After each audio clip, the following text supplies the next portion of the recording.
नमस्कार, मैं हूं पूर्वा गुप्ता और आप देख रहे हैं धमतरी का सबसे पसंदीदा और प्रतिष्ठित न्यूज चैनल डीएनए। शुरू करते हैं आज की खबरों का सिलसिला।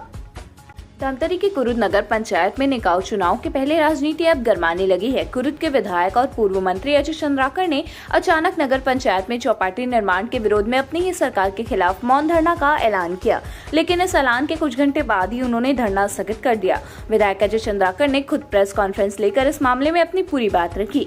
उन्होंने कुरुद नगर पंचायत पर डकैती का आरोप लगाते हुए कहा कि कुरुद में हम डकैती नहीं होने देंगे।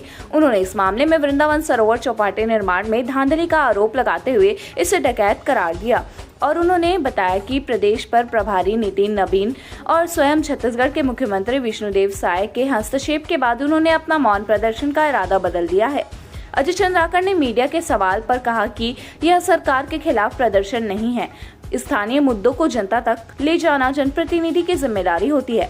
लोकतंत्र में जनप्रतिनिधि को अपना यह काम करना ही होता है, इसलिए इस तरह का निर्णय लिया गया था, लेकिन मुख्यमंत्री से चर्चा के बाद इस फैसले को स्थगित किया गया।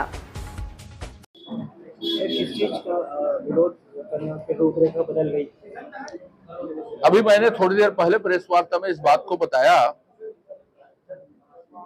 कि आज सुबह मेरी माननीय मुख्यमंत्री जी से चर्चा हुई, माननीय नितिन नवीन जी से चर्चा हुई।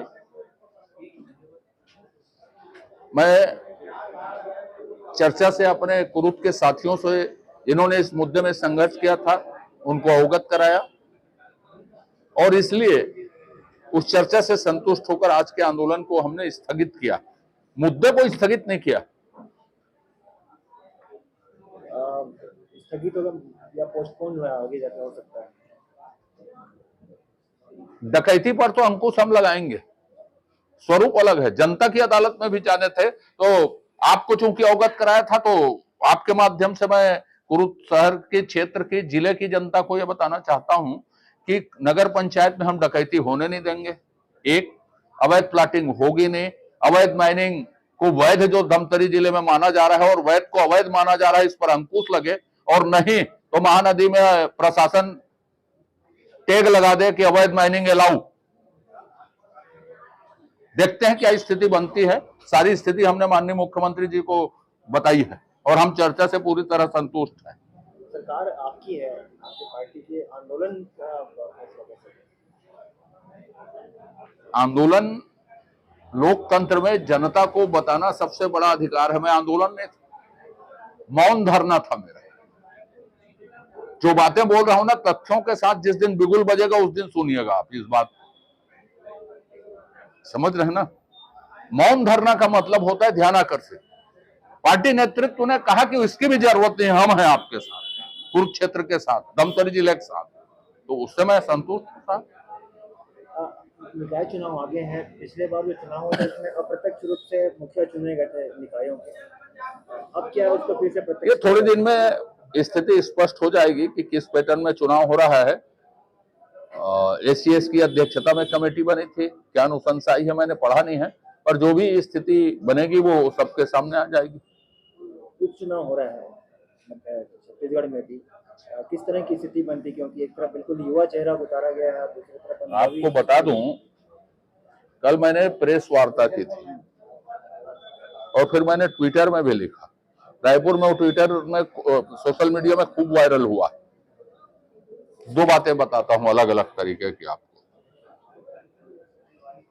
पहला ये है कि रायपुर में कांग्रेस को रायपुर का अदद चेहरा नहीं मिला, नेतृत्व का, कार्यकर्ताओं का अभाव है। वो गुंडरदेही बालोद जिला से उम्मीदवार पकड़ के लाए। आकाश शर्मा रहने वाले कहां के हैं? अर्जुंदा के, गुंडरदेही विधानसभा के। तो कांग्रेस के पास नेतृत्व का, कार्यकर्ताओं का अभाव एक। दूसरा, वायनाड का महत्व। भूपेश बघेल जी नंबर बढ़ाने वायनाड चल दिए। रायपुर दक्षिण की टिकट में भी परिवारवाद चला। राजेश तिवारी अखिल भारतीय कांग्रेस के सचिव हैं, आकाश शर्मा जी उसके दामाद हैं। टिकट उन्होंने उनको दिलवाई तो नाराज होकर भूपेश बघेल जी की नहीं चली तो वो वायनाड चल दिए। टीएस बाबा साहब जाएंगे महाराष्ट्र, उनकी नहीं चली, तो जिनकी जिनकी नहीं चली वो आउट। रायपुर के कार्यकर्ता पहचानते नहीं उनको।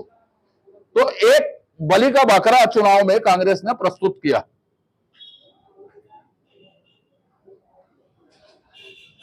परिवारवाद से नहीं उबर पाई कांग्रेस। वायनाड में भी हुई थी। वायनाड भर में चुनाव हो रहा है, बाकी चुनाव से मतलब ही नहीं। पूरा कांग्रेस वह एकत्र है उस अभूतपूर्व क्षण को देखने के लिए कि गांधी खानदान आज नामांकन दाखिल कर रहा है, पहली बार। अब गांधी खानदान है कि फिरोज खानदान है कि वाड्रा खानदान है वो जाने, पर माना तो जो जाता है कि गांधी खानदान, तो अभूतपूर्व ऐतिहासिक क्षण है उनके लिए, उसके गवाही बनने गए हैं पूरे देश के कांग्रेसी। महाराष्ट्र कोई मतलब नहीं, अभी वार्ता करो, जितने मिल जाए लड़ो, कोई मतलब नहीं। राजेश तिवारी को दे दी हमने टिकट धमतरी में।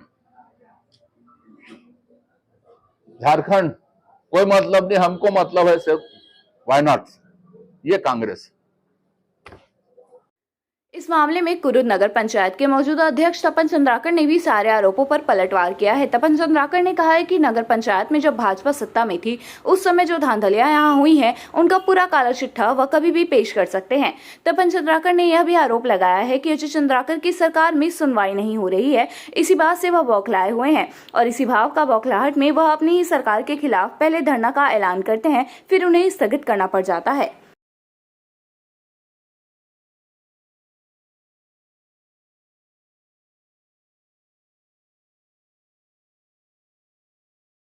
आपके विरुद्ध बहुत सारे आज आरोप लगे हैं कि पूरे कुरुद के जो विकास कार्य करवा रहे हैं सरोवर धरोहर के विपरीत। ये सारे आरोप निराधार हैं और ये विधायक जी खुद अपने दिल में हाथ रख के पूछे कि सच्चाई क्या है। हमने जब से मैं नगर पंचायत अध्यक्ष बना हूँ तब से कुरुद के विकास के लिए लगातार सतत मैं प्रयासरत हूँ और मैं पारदर्शिता के साथ पूरा काम किया हूँ। और पहले जब इनकी सरकार थी तो इन्होंने जो भ्रष्टाचार किए उसके फाइल मेरे पास रखे हुए हैं और जितने भी ये भ्रष्टाचार किए हैं नगर पंचायत में उनकी एक एक फाइल मैं पब्लिक के पास ले जाऊंगा।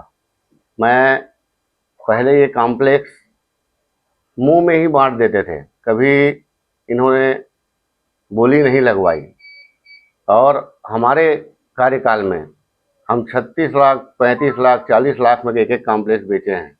नगर पंचायत की आय में वृद्धि हुई है और नगर पंचायत एक सबसे सक्षम नगर पंचायत के रूप में कुरुद आज प्रथम नगर पंचायत है जो सबसे सक्षम नगर पंचायत है। अपने कर्मचारियों को पैसा सही पर देते हैं, चाहे शासन से पैसा आए चाहे ना आए।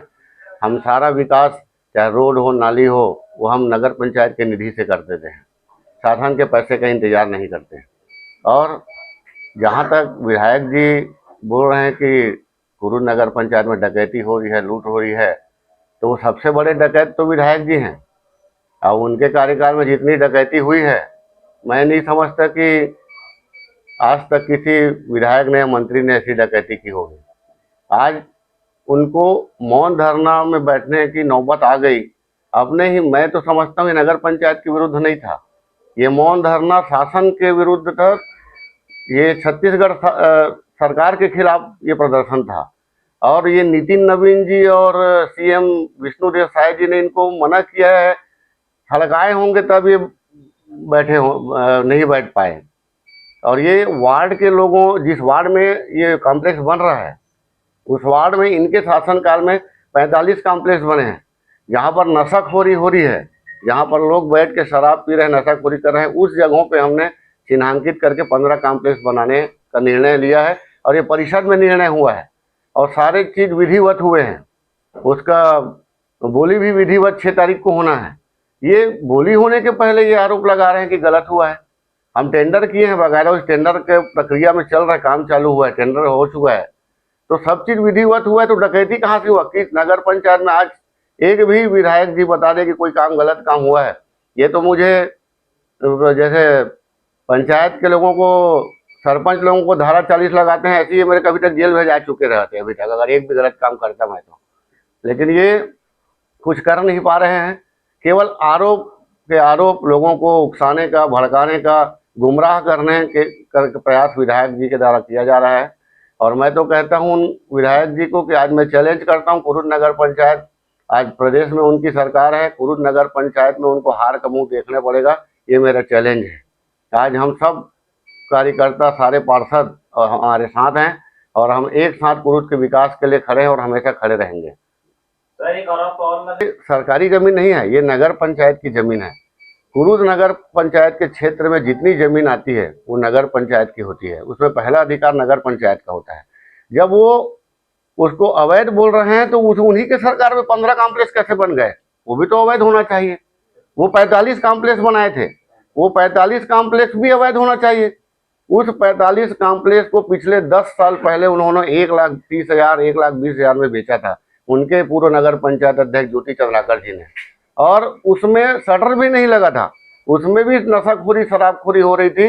उन 45 कॉम्प्लेक्स में जब हमारी सरकार आई, जब हम नगर पंचायत में बैठे तो हमने उस 45 कॉम्प्लेक्स में शटर लगाने का निर्णय लिया हमारे परिषद द्वारा। आज वहां पर व्यापार चल रहा है, आज लोग खुश हैं।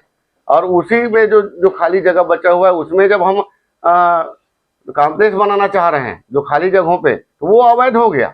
और वो जो 45 कॉम्प्लेक्स बनाए थे वो वैध है, ये कैसे हो सकता है? ये तो दो तरफा बात हो गई। तो हम चाहते हैं कि ये गलत तरीके लोगों को गुमराह ना करें और जो सच्चाई है उसमें विधायक जी बात करें। और नगर पंचायत सामने चुनाव हैं, इसलिए उनको कुछ करने का अवसर नहीं मिल पा रहा है, इसलिए मजबूरी में ये सब बातें वो कर रहे हैं, लोगों को गुमराह करने का प्रयास कर रहे हैं। देखना यह होगा कि इस राजनीतिक विवाद का अगला कदम, अगला दृश्य क्या निकल कर आता है। तो ये था आज की खबरों का सार। हम इसी तरह से लेकर आते रहेंगे धमतरी शहर से जुड़ी और आप सभी को प्रभावित करने वाली खबरें। आप बने रहिए हमारे साथ DNA न्यूज़ पर। धन्यवाद।